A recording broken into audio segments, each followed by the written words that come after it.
Next law of vector addition is your parallelogram law. Okay, so as it has been stated here that if we have two vectors a and b which are representing the two adjacent sides of a parallelogram in magnitude as well as direction. So here is a parallelogram. So OA being one of the vector and OB is the other side.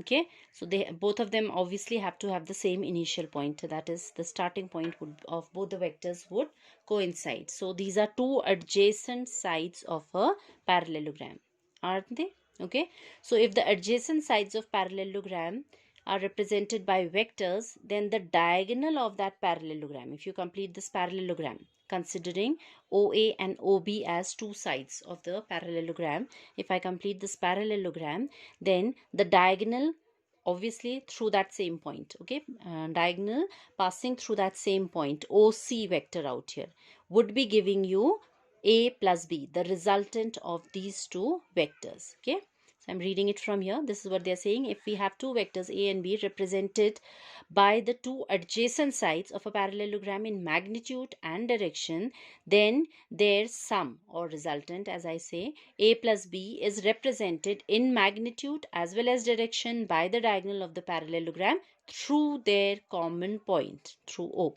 Okay, this is known as parallelogram law of vector addition. Now why this actually follows from the triangle law we had studied earlier.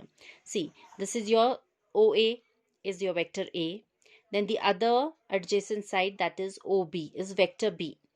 अभी ये parallelogram है, तो what are the property by properties of parallelogram? Opposite sides of parallelogram are parallel as well as equal.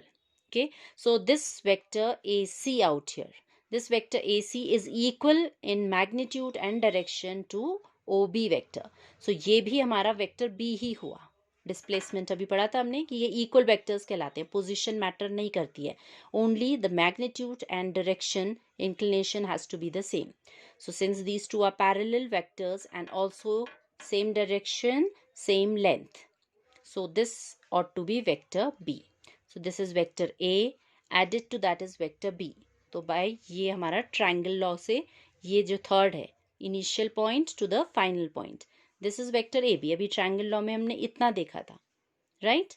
So hence from the triangle law only your parallelogram law follows. Okay, but for calculation point of view, parallelogram is used more frequently. So you simply have to understand that if we consider two adjacent sides are representing two vectors, then the diagonal through their common vertex, okay, or the initial point gives you the resultant of A and B. That is your parallelogram law. Okay, next we can see the properties of vector addition. So this, you know that vector A plus B will always be equal to vector B plus A. That is your commutative property. So vector addition is commutative. We can keep that in mind. Next, it is also associative. Next property, that if I add A plus 2 vector B and then add the resultant to vector C, or maybe I add B plus C first, add it to vector A, comes to the same. So associative law also holds true in case of vector addition. Okay, so this is not only for two vectors. If you have as many vectors as you have, in whichever order you add them, the resultant will be the same. Okay, so that was regarding the addition of vectors. Now next, let's take up multiplication of a vector by a scalar. This time we are multiplying any vector by a scalar. Scalar means a constant, any number. Okay, so obviously what happens is that the direction will not change of the vector, only the scalar constant, if you multiply it with the magnitude of the vector, would vary. Okay, so as they've shown you a vector A and they are considering half of this, तो इसका length half हो जाएगा, direction वही रहेगा. If you consider twice of this, so you just need to double this measure, direction obviously remaining the same. Okay, so multiplying any vector by a scalar changes its magnitude, rest the direction remains the same. That is how you can understand. Okay, so that is called scalar multiplication. So scalar multiplication of a vector is allowed with just bringing about a change in its magnitude. All right, so yes, now this important fact out there, this cap children out here denotes unit vector. Okay, earlier we have talked about unit vector, magnitude of the vector being 1. Okay, so when we are talking or representing a unit vector, for rest of the vectors we put arrow on top, and when we talk about unit vectors, that is represented by this cap sign here on top.